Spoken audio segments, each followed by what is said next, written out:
Hello दोस्तों, कैसे हैं? तो आप सब, उम्मीद करता हूँ आप सब बहुत अच्छे हैं और अच्छे ही रहने वाले हैं। तो दोस्तों, आज अपना टॉपिक क्या है? जो आपको थंबनेल में पता चल ही चुका है। क्या है अपना टॉपिक? कॉन्स्टिट्यूशन डिजाइन, यानी संविधान का प्रारूप। ठीक है, संविधान का प्रारूप कैसा है, स्ट्रक्चर कैसी है, उस चीज़ के अपन आज चर्चा करने वाले हैं। और सबसे पहले बता दूं आपको कि जैसे अपन ये पढ़ने वाले हैं कॉन्स्टिट्यूशन डिजाइन, इसका सोर्स क्या रहेगा? तो इसका सोर्स रहेगा अपना एनसीईआरटी। ये सोर्स ले रहा हूं मैं 9th क्लास की, जो सिविक्स यानी पॉलिटिकल साइंस की बुक है, उसमें है constitution design, NCERT 9th class की। और मेरे हिसाब से बिना किसी सोर्स के पढ़ाना बहुत ही गलत होता है, क्योंकि जैसे क्या होता है कि बिना सोर्स के, जैसे कंपटीशन बुक होती है उनमें क्या होती है, सिर्फ इंफॉर्मेशन दी रहती है।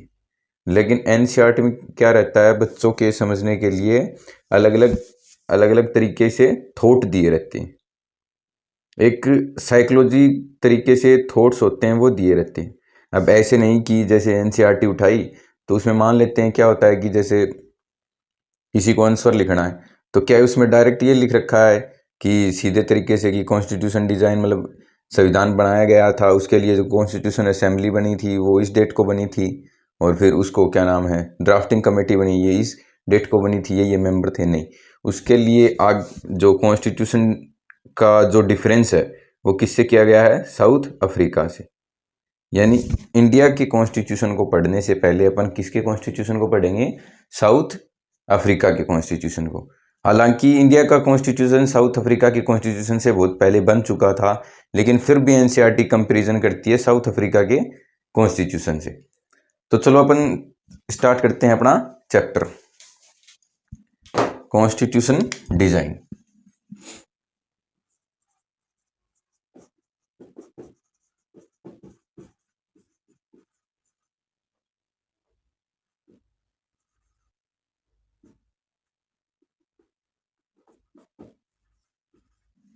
कॉन्स्टिट्यूशन डिजाइन, ठीक है। अपन चैप्टर स्टार्ट करते हैं अपना कॉन्स्टिट्यूशन डिजाइन। कॉन्स्टिट्यूशन डिजाइन में जैसे कंपैरिजन करके बता रखा है साउथ अफ्रीका की कॉन्स्टिट्यूशन से।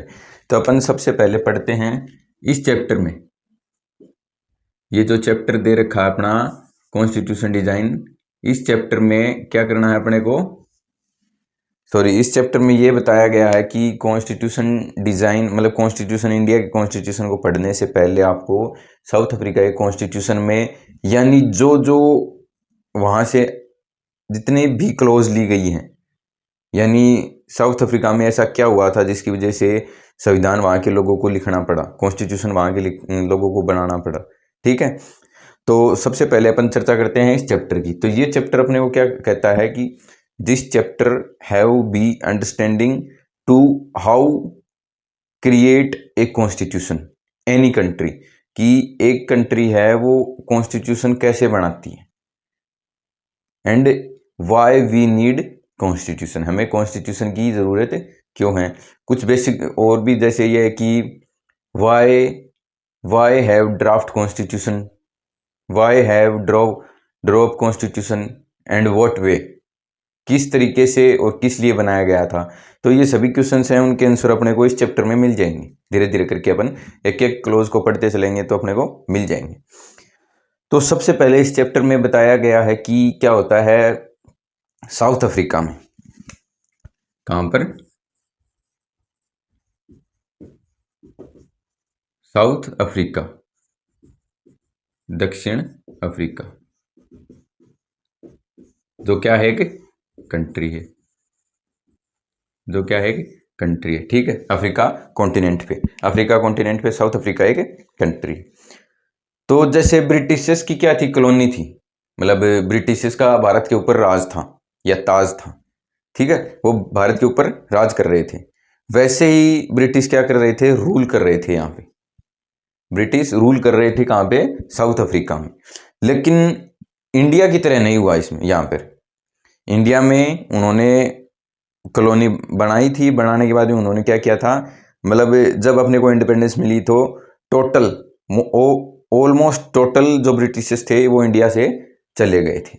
जो 1-2% रह गए थे वो रह गए थे, लेकिन बाकी के सब चले गए थे। लेकिन साउथ अफ्रीका में क्या हुआ था कि यहाँ पर आने के बाद में जो ब्रिटिशर्स थे they what not to go region countries, मतलब जो अपनी रीजन कंट्री है वहां पर वो वापस नहीं गए। ठीक है, यहां पर आके क्या कर लिया इन्होंने, British people have to living survive in South Africa. जो ब्रिटिश पीपल थे वो लिविंग सर्वाइव यानी अपने जीवन को जीने के लिए या फिर अपने जीवन को सर्वाइव किया कहाँ पर, साउथ अफ्रीका में। They want not go south Africa, sorry Britain, ये वापस ब्रिटेन नहीं गए। चलो ठीक है, यहाँ पर रहते हैं, यहाँ पर उन्होंने कॉलोनी बनाई, कॉलोनी बनाने के बाद में चलो यहाँ पर रहने लगे। लेकिन रहने के बाद में क्या करने लगे वो, यहाँ के जो कम्युनिटी है साउथ अफ्रीका में, जो कम्युनिटी है या फिर यहाँ के जो लोग रहते हैं उनमें क्या करने लगे, वो रूल करने लगे लोकल लेवल पे। ये क्या बनने लगे धीरे धीरे, ये ब्रिटिशर्स क्या बनने लगे, लोकल रूलर बनने लगे, मतलब यहाँ पर स्थानीय तौर पर क्या करने लगे थे, राज करने लगे थे। ठीक है दोस्तों, स्थानीय तौर पर राज करने लगे थे। तो फिर क्या हुआ, जैसे अब धीरे धीरे लोकल लेवल पे क्या कर रहे हैं, ये रूल कर रहे हैं। लेकिन कुछ टाइम पे क्या हो जाता है, इनका जो रूल कर मतलब जो इनकी पावर है वो सेंट्रलाइज्ड हो जाती है। मतलब सबसे एक बड़े पद होता है, एक सबसे बड़े पद तक होता है, वहां तक चला जाता है, यानी पूरी कंट्री को कंट्रोल करने लगते हैं। ठीक है, अब क्या, अब साउथ अफ्रीका में क्या था, साउथ अफ्रीका में यहाँ के जो लोग थे, यहाँ के जो लोग थे उनकी स्किन क्या थी, ब्लैक थी। हालांकि ये कोई डिस्कशन का मुद्दा नहीं है कि स्किन का क्या मतलब है, लेकिन चैप्टर में बताया गया है कि स्किन तो देखो वाइट ब्लैक या फिर मिक्स्ड होती। यहाँ के लोगों का क्या था, स्किन मिक्स, सॉरी ब्लैक थी। ठीक है, तो ये ब्रिटिश इनको किस नाम से बुलाते थे, ब्लैक या ब्लैक्स नाम से बुलाते थे। ठीक है, ब्लैक या ब्लैक्स नाम से बोलते थे कि ब्लैक्स पीपल।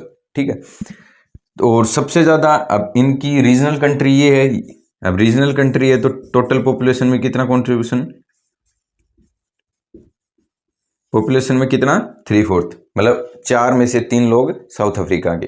ठीक है, 3/4। तो इसके अलावा भी यहाँ पर जैसे एक जो मिक्स्ड रहते थे यहाँ पे, मतलब जिनका कलर मिक्स्ड था, जो मिक्स्ड थे, मिक्स्ड मतलब वाइट और ब्लैक का मिक्स्ड होता है। ठीक है, मिक्स्ड थे, उनको ये क्या बोलते थे, कलर्ड।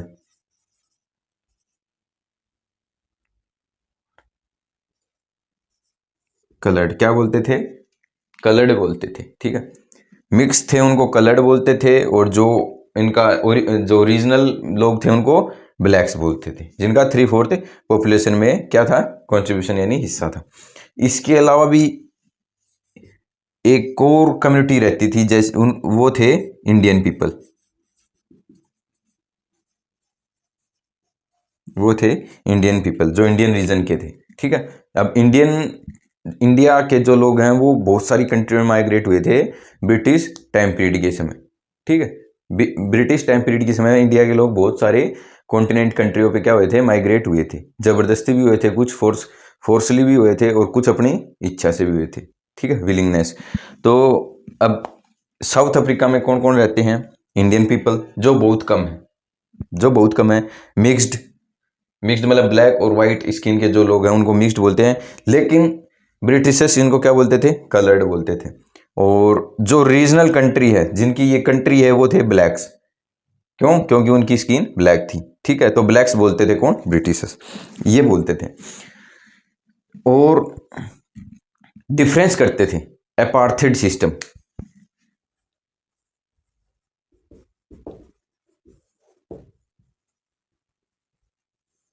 अपार्थेड सिस्टम क्या था, अपार्थेड सिस्टम जैसे it's system was difference people between their skin colour. ठीक है, apartheid system it was system they difference between people their skin colour, okay, then skin colour and labelled, मतलब label होता है ना, किसी चीज़ का लेबल होता है, जो उसको ये किसी चीज़ के लेबल होता है, कुछ भी चीज़ लेके आते हैं उसके ऊपर लेबल लगा रहता है तो उसकी इन्फॉर्मेशन देता है। तो उनकी स्किन और लेबल के बीच में डिफरेंस करते थे किस बिहाफ पे, कलर के बिहाफ, ठीक है। अपार्थाइड सिस्टम ये था, यानी अब हिंदी में बताता हूँ, जैसे अपार्थाइड सिस्टम, अपार्थाइड प्रणाली वो थी जिसमें लोगों के बीच में क्या करते थे, उनकी जो स्किन है, स्किन के आधार पर भेदभाव करते थे, ठीक है, डिफरेंस करते थे, भेदभाव डिस्क्रिमिनेशन करते थे, ठीक है। ये अपार्थाइड सिस्टम है। ये एक सिस्टम और था सेग्रेशन, एक सिस्टम सेग्रेशन,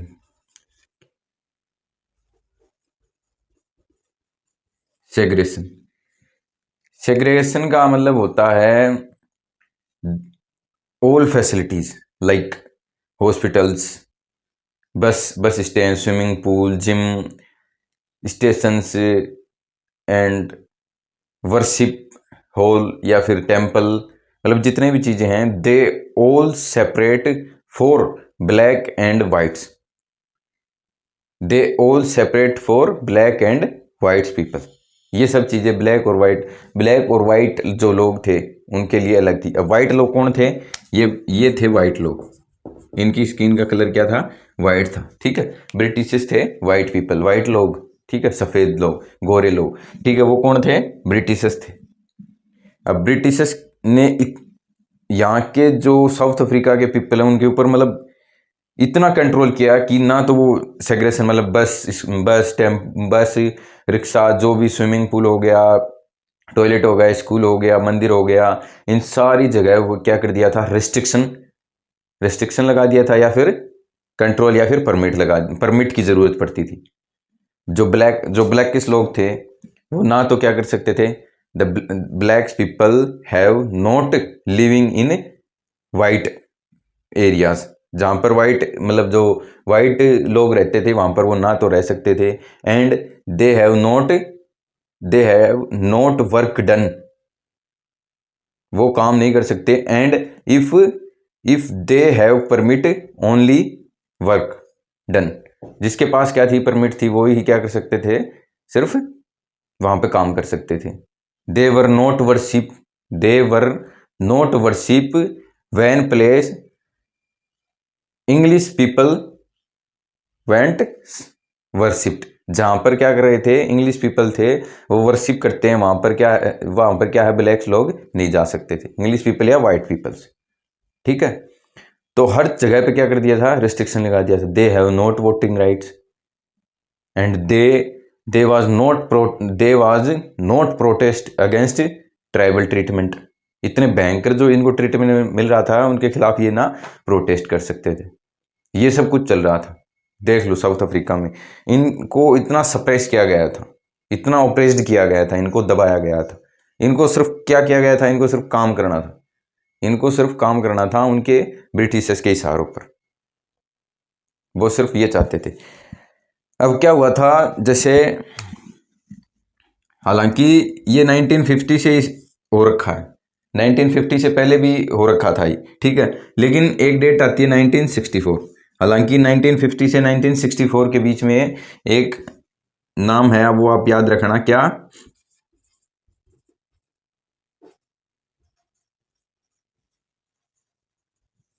नेल्सन मंडेला, ठीक है, नेल्सन मंडेला कौन थे, जो प्रेसिडेंट भी बने थे साउथ अफ्रीका के, he was the first prime minister of south Africa. तो नेल्सन मंडेला यहाँ के एक ऐसे मतलब रेवोल्यूशनरी टाइप बोल सकते हैं। रेवोल्यूशनरी का मतलब सीधा समझ आप ये मत समझिए कि गन वगैरह लेके गए थे, बम वगैरह लेके गए थे और कुछ वेपन लेके फिर वहाँ पे अटैक किया था। ये क्या करते थे, थॉट साइकोलॉजी के हिसाब से अटैक करते थे, ठीक है, लोगों को एक साथ लेकर चलना, विचारों को क्या करना, चेंज करना, ये काम करते थे नेल्सन मंडेला।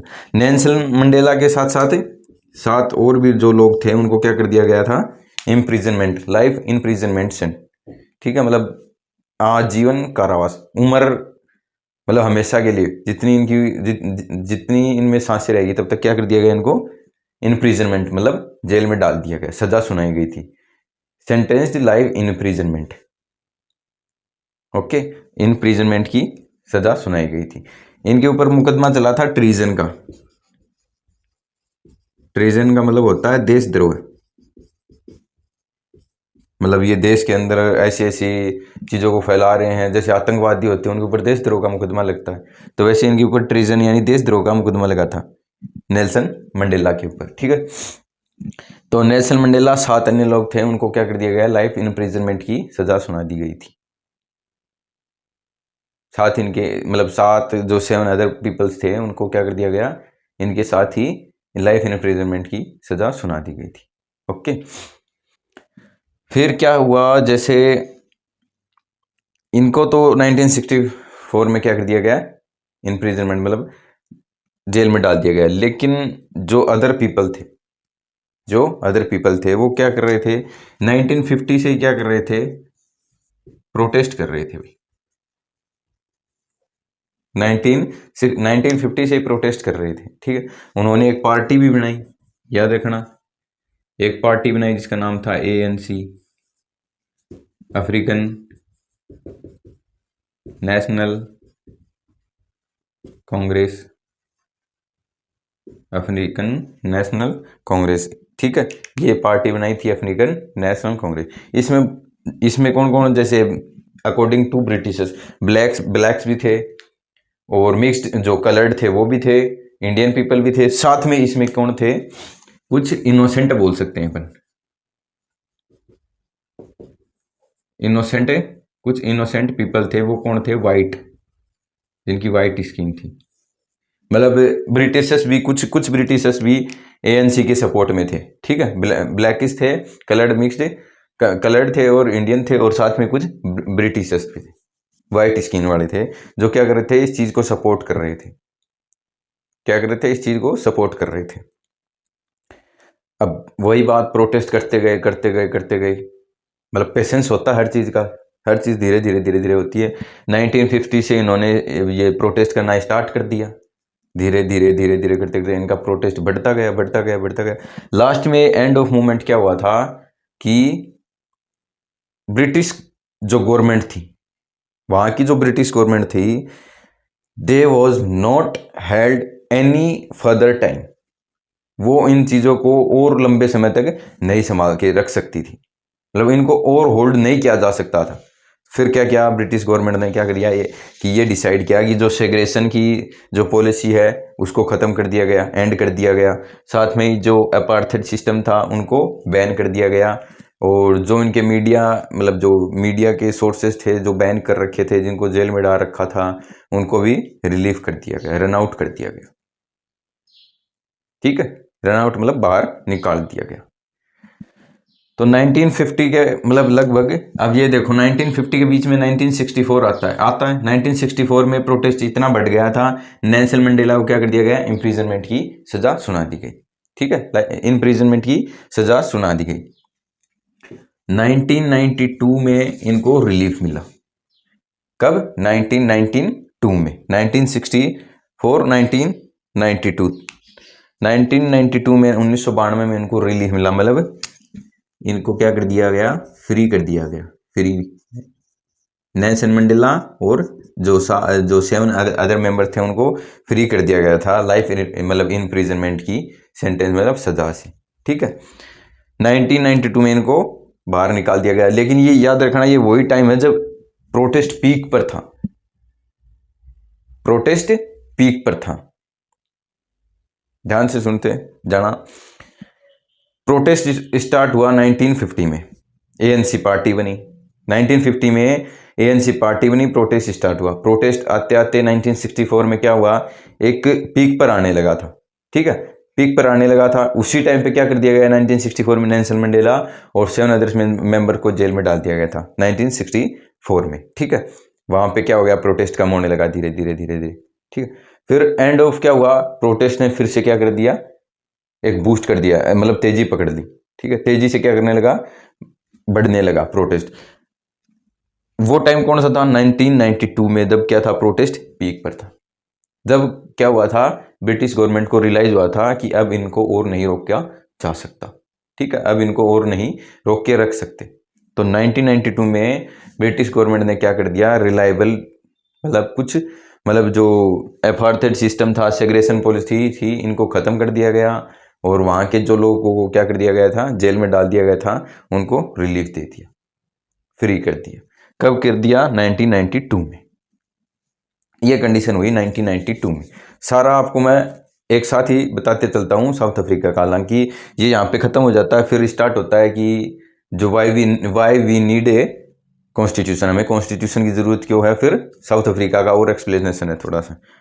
तो यहीं पे आपको मैं बताते चलता हूँ 1992 में इनको फ्री कर दिया गया 2 साल तक, 2 साल तक 1992 से लेके 2 साल तक 1994 तक यहाँ के लोग क्या कर रहे थे, एक दूसरे को कन्विंस कर रहे थे, एक दूसरे पे क्या कर रहे थे, they have believe to each other, हर एक दूसरे पे बिलीव करना सीख रहे थे। हर एक दूसरे पे कैसे, ब्लैक्स थे वो बिलीव कर रहे थे व्हाइट्स पे, और व्हाइट्स बिलीव कर रहे थे ब्लैक्स पे, और इसी बिलीफ्स के कारण क्या होता है, इनका कॉन्स्टिट्यूशन बनाया जाता है। इन 2 सालों के बीच में 1992 और 94 के बीच में ये डिसाइड क्या क्या करते हैं, ये डिसाइड करते हैं कि अब वाइट जो पीपल है वो माइनॉरिटी है और ब्लैक्स पीपल हैं वो मेजोरिटी है, ब्लैक्स पीपल मेजोरिटी में और जो वाइट्स पीपल हैं वो माइनॉरिटी में। तो ब्लैक्स पीपल क्या करते हैं, ब्लैक्स पीपल डिमांड रखते हैं कि जो रूल है वो मेजोरिटी का होना चाहिए, इस चीज में अपन कोई कॉम्प्रोमाइज नहीं करेंगे। ये कौन बोलते हैं? ब्लैक्स बोलते हैं व्हाइट से, कि रूल कौन करेंगे, मेजोरिटी वाले करेंगे, और इस चीज में कोई कॉम्प्रोमाइज नहीं करेंगे हम, ठीक है, कोई कॉम्प्रोमाइज नहीं करेंगे। और फिर क्या बोलते हैं, जैसे कुछ जो राइट हैं वो सारे पीपल्स को मिलने चाहिए, कुछ राइट हैं वो सभी पीपल्स को मिलने चाहिए, चाहे वो ब्लैक्स हो चाहे वाइट्स हो, ठीक है, वाइट को ये डिमांडें रखते हैं। फिर क्या होता है, वाइट्स भी क्या करते हैं, अपनी डिमांडें रखते हैं। वाइट्स क्या कहते हैं कि जोर जबरदस्ती मतलब फोर्सली मेजोरिटी जो गवर्नमेंट है या फिर रूलर है, नॉट सप्रेस्ड वाइट्स पीपल, कि वाइट पीपल को दबाएंगे नहीं, जैसा कि हमने किया था, ठीक है। यह चीज फिर से repeat, they was not repeat again past, वो नहीं चाहते थे, they was not wish to again past repeat, तो पास्ट को दोबारा रिपीट कहीं नहीं करना चाहते थे, कौन? वाइट्स हैं वो। तो इनके बीच में जो भी 3-4 बातें वो मैंने बता दी कि एक दूसरे पे जो बिलीव करने वाली बातें वो ये है, इनके बीच में ये क्या हुआ था, डिसाइड हुआ था। तो फिर क्या होता है, ब्लैक्स इधर से ब्लैक्स मान जाते हैं और इधर से वाइट्स मान जाते हैं। ब्लैक्स हैं वो ना इनको ओप्रेस्ड करेंगे कभी भी, और ना इनकी जो प्रॉपर्टी है इनको कभी छीनेंगे। इधर वाइट्स हैं वो ना कोई ऐसा प्लानिंग करेंगे कि ब्लैक्स को कहीं पे दबाया जाए, और वोटिंग राइट है वो सबको दी गई, कुछ बेसिक राइट है वो सबको दिए गए, ठीक है। सॉरी। तो ये सब चीजें इनके बीच में एक कन्वेंस हुआ, इनके बीच में एक कन्वेंस हुआ मतलब सहमति हुई, आपसी सहमति हुई, आपसी सहमति, कन्वेंस हुए दोनों की, व्हाइट्स ये नहीं करेंगे, ब्लैक्स ने ये नहीं करेंगे। फिर क्या क्वेश्चन आता है कि चलो ठीक है, ये इनके बीच में कॉम्प्रोमाइज हो गया, कन्विंस हो गया, तो ये क्या गारंटी है कि फ्यूचर में ये कन्विंस या जो इनके बीच में जो कन्विंस हुए हैं, कॉम्प्रोमाइज हुए हैं, वो फ्यूचर में कभी फेल नहीं होंगे।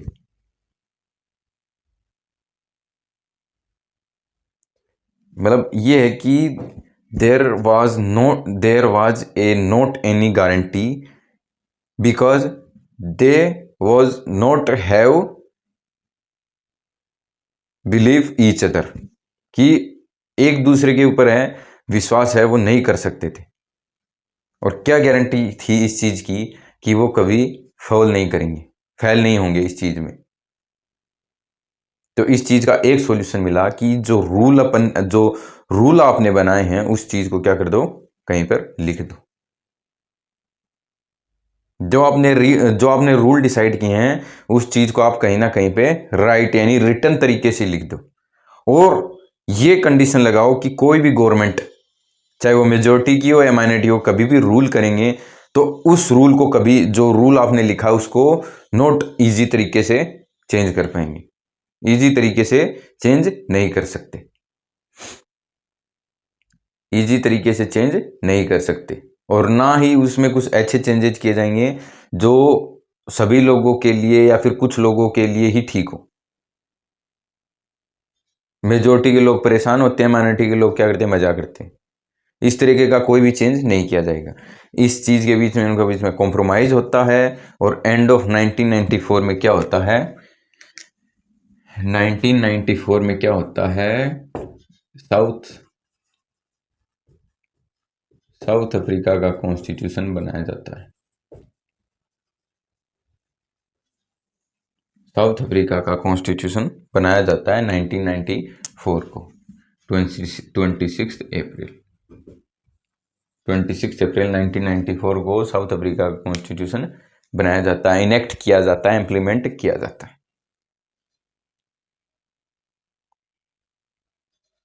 ये था कॉन्स्टिट्यूशन। कॉन्स्टिट्यूशन अब आपको समझ में आ रहा क्या है? कॉन्स्टिट्यूशन एक रिटन रूल है। क्या है कि रिटन रूल है।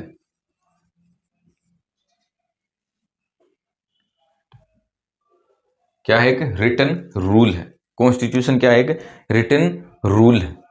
अब क्या करते हैं, इन रूल को कोई एक जगह दे देते हैं, जैसे एक पेज, दो पेज, ऐसे करते करते पेज को क्या बना दिया अपने, एक नोटबुक बना दिया, तो रिटन रूल बुक बोल देते हैं इसको। कॉन्स्टिट्यूशन क्या है, एक रिटन रूल बुक। इट्स क्या है, मतलब it's supreme law of any country and all people, like all people, not not only government, not only government, because all people have to convinced this rule। इन सभी rule के लिए ना कि government, सिर्फ सभी लोगों को कन्विंस होना पड़ता है। And all people have agree to this rule. सभी लोगों को इसके लिए एग्री होना पड़ता है। ये क्या है, कॉन्स्टिट्यूशन है।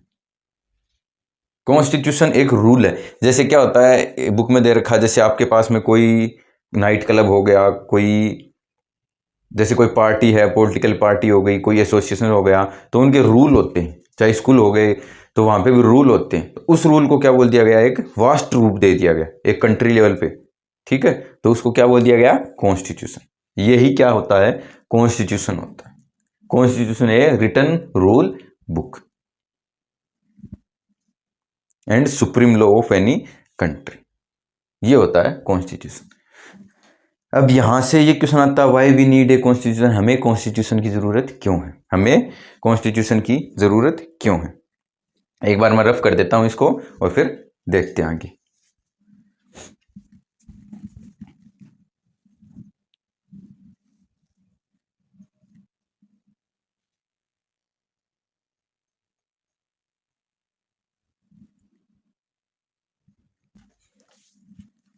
चलिए तो स्टार्ट करते हैं अब अपन अपना why we need a constitution.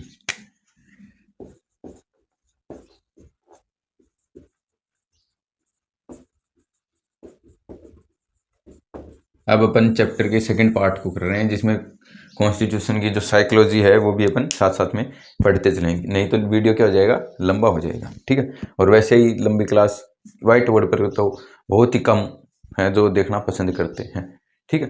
हालांकि उनको समझ में आए या ना आए, तो इसलिए क्या करते हैं अपन, एक शॉर्ट तरीके से आपको समझाते चलता हूँ क्या होता है, कॉन्स्टिट्यूशन की जरूरत क्यों होती है। देखो कॉन्स्टिट्यूशन की जरूरत क्यों होती है, जैसे एग्जांपल फॉर साउथ अफ्रीका में, साउथ अफ्रीका में क्या हो रहे थे, अलग मतलब जो वाइट्स पीपल और एंड ब्लैक पीपल थे, वो क्या कर रहे थे, अपने अपने हिसाब से रूल बना रहे थे। वो क्या चाहते थे कि हम अपने अपने तरीके से सर्वाइव करें, अपने अपने तरीके से सर्वाइव करें। वाइट्स की ये डिमांड थी और ब्लैक्स की ये डिमांड थी। अगर वो उन डिमांड को लेकर चलते या फिर कन्विंस हो जाते तो कितने दिन तक होते, ये क्या गारंटी थी कि इतने सालों तक वो क्या है उस चीज़ के लिए बंधे रहेंगे, सिर्फ एक जुबान के लिए। नहीं हो सकता था। तो हर एक इंसान की क्या होती है, डिजायर होती है कि वो अच्छी लाइफ सर्वाइव करे। लेकिन एक इंसान की जो लाइफ, एक इंसान का जो तरीका है, जो वो ये सोचता है कि मैं इस तरीके से मेरी लाइफ सर्वाइव करूं, वो ये जरूरी नहीं होता किसी दूसरे इंसान के लिए अच्छा हो, तीसरे इंसान के लिए अच्छा हो, मान लेते हैं फोर्थ इंसान के लिए अच्छा है, फिफ्थ के लिए नहीं। तो ऐसे करके क्या होते हैं, डिसीजन होते हैं वो मेजोरिटी को देखते हुए लिए जाते हैं कि कितने मेजोरिटी पीपल हैं जो खुश रहेंगे उस चीज से, जो क्या कर सकते हैं उस चीज के साथ अपनी ग्रोथ कर सकते हैं, सर्वाइवर कर सकते हैं। हर एक पीपल, हर एक पर्सन की डिमांड है वो पूरी नहीं की जा सकती, क्योंकि आप मानते हो कि हर एक इंसान है उसकी डिजायर अलग होती है, विश अलग होती है, सेम किसी की नहीं होती। और जैसी विश होती है, डिजायर होती है, वो वैसा करना चाहता है। अब क्या उसके ऊपर कोई रिस्ट्रिक्शन ना हो, जिस तरीके से वो सोचता है, जिस तरीके वो चाहता है, क्या वो फ्री तरीके से करे, खुले तरीके से करे, कोई उसको सप्रेस या फिर रिस्ट्रिक्शन लगाने वाला नहीं हो, एक कंट्री लेवल पे कि मतलब जिसको जो करना है वो करो। बताओ।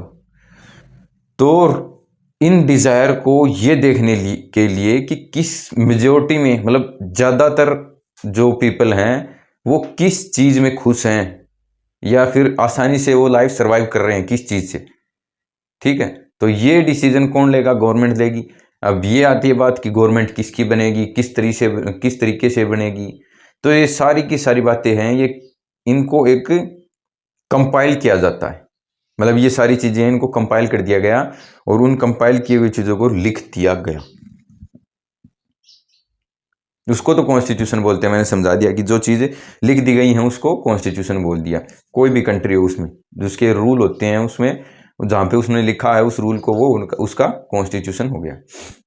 जरूरत क्यों है, लोगों की डिजायर को कंट्रोल करने के लिए, या फिर मेजोरिटी में जो माइनॉरिटी और मेजोरिटी को देखते हुए उसका बीच बीच का रास्ता निकालने के लिए, रिस्ट्रिक्शन लगाने के लिए। ठीक है, तो उसके लिए कॉन्स्टिट्यूशन की जरूरत होती है। अब जैसे इंडिया की बात करते हैं, path of Indian constitution, India का जो कॉन्स्टिट्यूशन बनाया गया था। देखो, इंडिया का कॉन्स्टिट्यूशन बनाया गया था वो ना कि ऐसे कि पूरी कंट्री के जो लोग हैं वो बैठ के इंडिया का कॉन्स्टिट्यूशन बनाया है, या फिर किसी ने एक ये बात कही है कि इंडियन कॉन्स्टिट्यूशन में आर्टिकल 15 में ये लिखो, या फिर उसकी पर्ची बना के कहीं पे डाल दी गई है, फ़ोन पे ये लिख के भेज दिया हो कि हम ये चाहते हैं कि ये कॉन्स्टिट्यूशन में ऐड हो। नहीं, ये बिल्कुल नहीं हुआ था। ठीक, वहां पर क्या हुए थे, जैसे रिप्रेजेंटेटिव चुने गए थे भाई। हालांकि रिप्रेजेंटेटिव भी पूरी जो वहाँ की क्या नाम है, इंडिया की जो पॉपुलेशन है, वो सारी की सारी पॉपुलेशन है, उन्होंने वोट नहीं दिया था। कुछ ही हिस्सों में वोटिंग राइट थी, या फिर कुछ ही लोगों को वोटिंग राइट थे। तो उनके जो रिप्रेजेंटेटिव थे, हालांकि रिप्रेजेंटेटिव हर कास्ट कम्युनिटी के थे, सिख, मुस्लिम, ST SC OBC, हर जनरल, हर कैटेगरी के वहां पे रिप्रेजेंटेटिव थे। तो उन रिप्रेजेंटेटिव ने क्या किया था, आफ्टर, अपने बुक में दे रखा है आफ्टर द वॉर, मतलब आफ्टर द इंडिपेंडेंस, इंडिपेंडेंस के बाद की बात है। ठीक है, इंडिपेंडेंस के बाद में ये मान लेते हैं रिप्रेजेंटेटिव, ये रिप्रेजेंटेटिव है। ठीक है, हर कम्युनिटी के रिप्रेजेंटेटिव, मतलब हर कम्युनिटी से यहाँ पे लोग बैठे हैं, SC ST, मुस्लिम्स, हिंदू, हर कम्युनिटी, हर कास्ट के यहाँ पर लोग हैं, उनको रिप्रेजेंटेटिव बोले। तो रिप्रेजेंटेटिव के बीच में क्या हुआ, इन्होंने क्या किया था, इलेक्शन किया था। इलेक्शन, इनके बीच में क्या हुआ था, चुनाव हुआ था। इन चुनाव के तहत क्या मेंबर्स चुने गए थे। ठीक है, मेंबर्स चुने गए थे। पब्लिक की बात करूं यहाँ पर, पब्लिक के बिहाफ पर यहाँ पर क्या हुआ था, इनडायरेक्ट इलेक्शन। पब्लिक की बात करूं तो क्या था, यहाँ पे इनडायरेक्ट इलेक्शन हुए थे। ठीक है, इनडायरेक्ट इलेक्शन हुए थे। अब ये मेंबर्स हैं आफ्टर द इंडिपेंडेंस, या after the partition of, after the after the partition of India and Pakistan.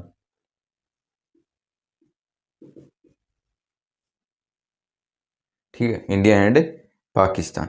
उसके बाद में मतलब बंटवारे के बाद में क्या हुआ था, जितने मेंबर चुने हुए थे वो कितने थे, 299। हालांकि इससे पहले जो मेंबर थे वो थे 389 मेंबर थे। उसके बाद में पार्टीशन हुआ, पार्टीशन के बाद में कितने 299 पीपल रह गए थे। ठीक है, कितने रह गए थे, 299 पीपल रह गए थे। उसमें से ये 2 ये थे वही स्टेट से, और ये जो 70 थे वो थे प्रिंसली स्टेट से। प्रिंसली स्टेट, प्रिंस स्टेट उसे कहते हैं जहाँ पे राजा रहते थे इंडिया में। ऐसी जगह, ऐसा एरिया जहाँ पे जो राजाओं ने कैप्चर कर रखा था, राजा रूल करते थे, उनके लोग कितने थे, 17 थे। ठीक है, उनके लोग 17 थे, और 299 सॉरी 229 ये क्या थे, पूरे स्टेट के थे, इंडिया के। इतने मेंबर थे, मतलब इतने मेंबर थे कुल। आपको ये याद रखना है, कुल 299 मेंबर थे। 299 लोग थे, उनमें से 229 स्टेट के और 70 प्रिंसली स्टेट के थे। तो इन लोगों ने मिलकर क्या किया था, एक कॉन्स्टिट्यूशन को तैयार किया था। कॉन्स्टिट्यूशन को तैयार किया है, जहाँ पे इन्होंने तैयार किया था, या ऐसे तो है नहीं कि फ़ोन पे क्या होगा, किसी ना किसी जगह पे मिल के बातचीत करके, कॉन्वर्सेशन करके किया होगा। तो इस चीज़ को बोल देते हैं क्या, कॉन्स्टिट्यूशन असेंबली। क्या बोल दिया, कॉन्स्टिट्यूशन असेंबली। इसी को ही क्या बोलते हैं, कॉन्स्टिट्यूशन असेंबली बनते। ठीक है, कॉन्स्टिट्यूशन असेंबली बोलते।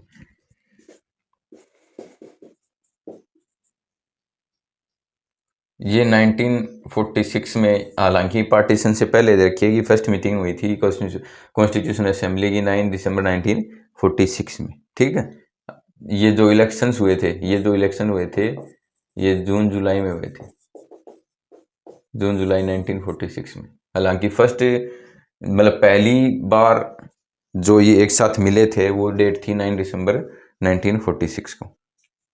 ठीक है, 9 दिसंबर 1946 को क्या हुए थे, फर्स्ट टाइम पे मिले थे।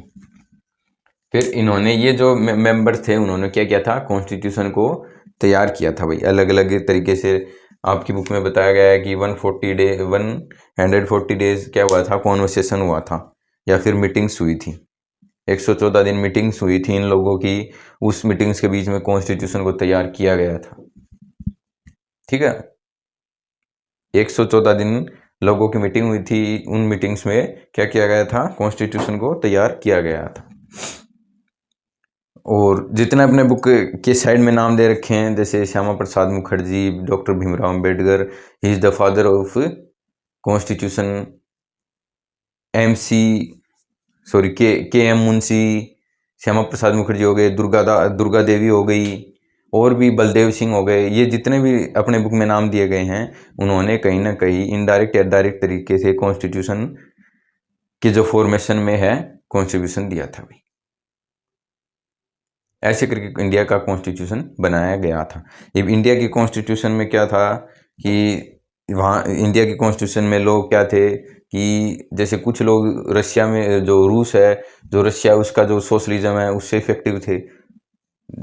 एग्जाम्पल की बात करूँ तो जवाहरलाल नेहरू जो क्या थे, एक सोशलिज्म से क्या थे, इन्फ्लुएंस थे, रशिया की सोशलिज्म से।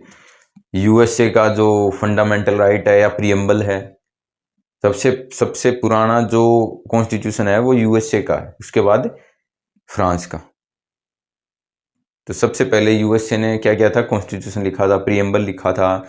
वहाँ से लोगों ने कुछ सीखा है। 1935 का जो एक्ट है, मतलब ब्रिटिश टाइम पे क्या होता था, ब्रिटिश टाइम पीरियड के समय वो क्या करते थे, एक्ट पास करते थे, कानून बनाते थे।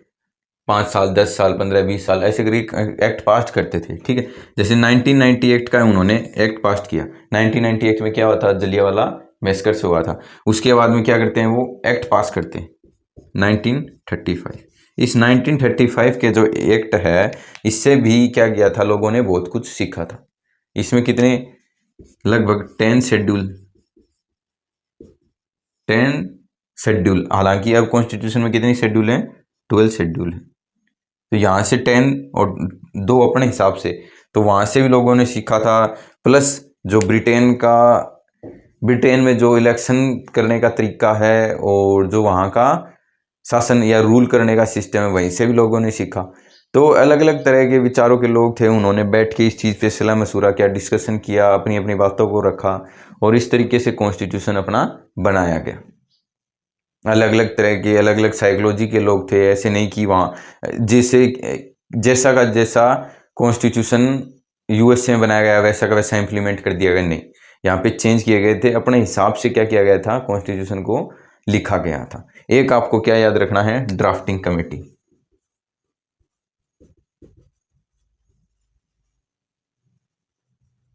ड्राफ्टिंग कमेटी आपको याद रखना है।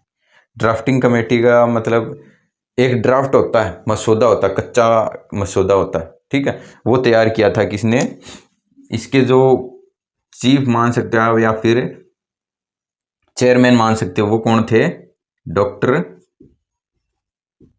भीमराव अंबेडकर। डॉक्टर भीमराव अंबेडकर, ठीक है, और भी 7 और अदर मेंबर्स थे इसमें, ठीक है, 7 अदर्स मेंबर थे प्रारूप कमेटी में, ठीक है, प्रारूप कमेटी में 7 अन्य लोग भी थे। ये प्रारूप कमेटी बनाई कब गई थी, ये बनाई गई थी 22 अगस्त को 1947 में प्रारूप कमेटी को बनाया गया था, एक संविधान का मसौदा प्रारूप तैयार करने के लिए कि इस तरीके का क्या होगा, कॉन्स्टिट्यूशन होगा। ये इन्फॉर्मेशन थी कॉन्स्टिट्यूशन के लिए अपने। और जैसे क्या होता है कि अब मेरे पास क्या है, मैं बुक नहीं पढ़ा रहा ना, मेरे पास कोई पीपीटी है कि बुक से मैं एक एक लाइन का आपको ट्रांसलेट करते चलूँ, बाकी आंसर लिखूंगा तब आप देख लेना, क्योंकि पूरे चैप्टर लाइन टू लाइन किसी भी पर्सन के याद नहीं होता कि एक एक लाइन में क्या क्या लिखा है। कुछ इन्फॉर्मेशन होती है, फैक्ट होते हैं, वो माइंड में याद रह जाते हैं, लाइन टू लाइन याद नहीं रहते।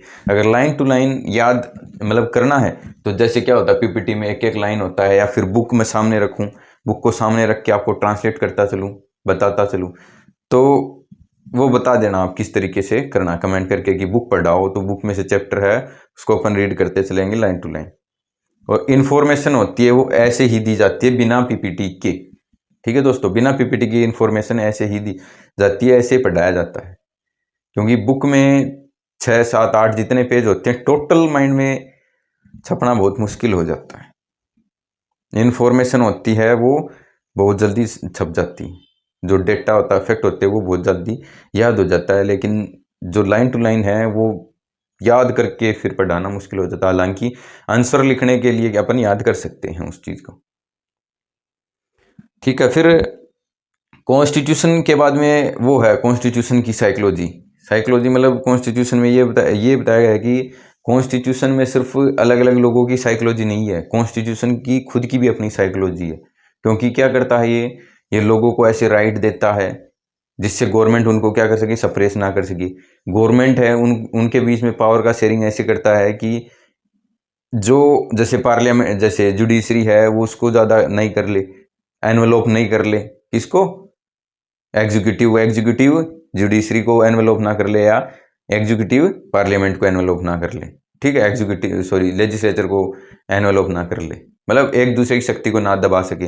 तो ये क्या है, उससे कॉन्स्टिट्यूशन का एक साइकोलॉजी है, इसमें लोगों की साइकोलॉजी नहीं, कॉन्स्टिट्यूशन की खुद की भी एक साइकोलॉजी है। और सबसे बड़ी बात, जैसे ये जितने मैंने आपको बताए हैं नाम कॉन्स्टिट्यूशन बनाने में, उसमें एक नाम है कौन, उसमें एक नाम नहीं है, कौन, father of nation Mahatma Gandhi ji, उनका नाम नहीं है, क्योंकि वो क्या है, ना तो कॉन्स्टिट्यूशन असेंबली में शामिल हुए, ना ही उन्होंने इस चीज़ को सपोर्ट किया। उन्होंने बाहर से अपने जो विचार थे, थॉट थे, जो साइकोलॉजिक थॉट थे, उनको क्या किया था, बता दिया था कि मैं इस तरीके का कॉन्स्टिट्यूशन चाहता हूँ। जैसे कॉन्स्टिट्यूशन कैसे चाहते थे सब, आज जो वो जैसा कॉन्स्टिट्यूशन चाहते थे वो आज नहीं बन पाए। उसमें सिर्फ 2 ही अपने एनसीईआरटी में 2 ही थॉट मेरे को मिले हैं जो आज पूरे नहीं हो पा रहे।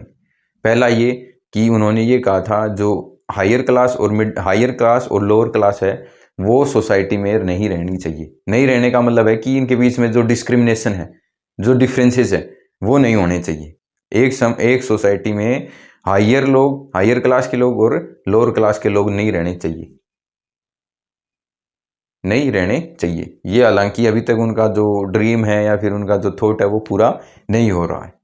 आप देखते रहना, ये डिस्क्रिमिनेशन है बहुत ज़्यादा बढ़ गया है। डिस्क्रिमिनेशन, ये जो गैप है बहुत ज़्यादा बढ़ते जा रहा है। लोअर क्लास के लोग और लोअर होते जा रहे हैं और अपर क्लास के लोग और अपर होते जा रहे हैं।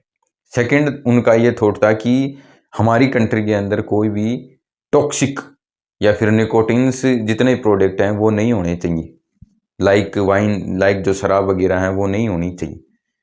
लेकिन ये भी क्या है, नहीं होने का मतलब ये होता है बनने ही नहीं देना है।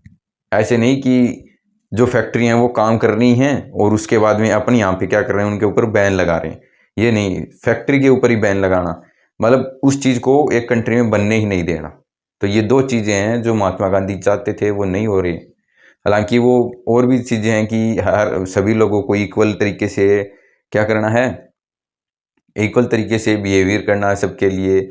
लो है वो सबके लिए एक होना चाहिए। ये बाकी सब चीज़ें हैं, ये अभी फॉलो हो रही हैं, लेकिन ये दो चीज़ें अभी तक फॉलो नहीं हो रही। ठीक है दोस्तों, तो ये था अपना कॉन्स्टिट्यूशन डिज़ाइन का चैप्टर। हालांकि कॉन्स्टिट्यूशन डिज़ाइन बहुत बड़ा चैप्टर है जिसमें आर्टिकल्स भी हैं, शेड्यूल्स भी हैं और जितने भी इनकी बैठकें होती हैं, मतलब बैठकें का मतलब मीटिंग्स होती हैं, जितनी भी इनकी मीटिंग्स होती हैं वो भी हैं, लेकिन वो अपने एनसीईआरटी में नहीं है, वो सिर्फ है कंपटीशन लेवल के लिए, सिर्फ वो है एक डेटा। ठीक है, कि कौन जो प्रारूप कमेटी थी उसके जो 7 मेंबर थे उनके सादुल नाम बताइए, सादुल्ला अयंगर अय्यर, और जैसे टीटी कृष्णाचारी हो गया, सब सैयद अब्दुल्ला हो गया, के एम मुंशी हो गया, ये 7 मेंबर थे। ठीक है, डीपी खेतान हो गया, लेकिन ये एनसीईआरटी लेवल पे नहीं पूछते। लेकिन थोड़ा सा क्या पास्ट और थोड़ा सा पास्ट पूछ सकते हैं। ठीक है, एक स्टार्टिंग में अपने ये बताया गया है कि जैसे कॉन्स्टिट्यूशन असेंबली है उसकी डिमांड सबसे पहले किसने की थी। कॉन्स्टिट्यूशन असेंबली को बनाना है, ये डिमांड सबसे पहले किसने की थी। ये आप कमेंट करके बताना मेरे को कि सबसे पहले कॉन्स्टिट्यूशन की डिमांड किसने की थी। वो was the first member of Indian, they was demand constitution assembly. ठीक है, कॉन्स्टिट्यूशन असेंबली की डिमांड सबसे पहले किसने की थी। उसके बाद में मैं बता देता हूँ उसके बाद में क्या हुआ था। जैसे जवाहरलाल नेहरू थे, उन्होंने कांग्रेस थे, उन्होंने क्या की थी, डिमांड की थी। फिर जवाहरलाल नेहरू ने की थी। फिर एक ऑफिशियल लेटर निकाला गया था कांग्रेस के हिसाब से। तो सबसे पहले आप ये बताना कि कॉन्स्टिट्यूशन असेंबली की डिमांड किसने की थी। ठीक है दोस्तों, अब अपन क्या करते हैं, क्लास को यहीं पे एंड करते हैं क्योंकि वीडियो बहुत लंबी हो जाती है और फिर आपको पता है व्हाइट बोर्ड पे लोग वैसे ही देखना को बहुत कम पसंद करते हैं। हाँ, यहाँ पे बड़ा सा बोर्ड पीपीटी हो तब सब लोग देख सकते हैं। हालांकि पीपीटी बड़ा सा बोर्ड ही है, वो भी अपन जल्दी उसकी व्यवस्था करेंगे। ठीक है दोस्तों, तो आपको मैंने एक क्वेश्चन पूछा है कि सबसे पहले कॉन्स्टिट्यूशन असेंबली की जो डिमांड है वो किसने की थी, ये आपको कमेंट करके बताना है। ठीक है, बाय दोस्तों।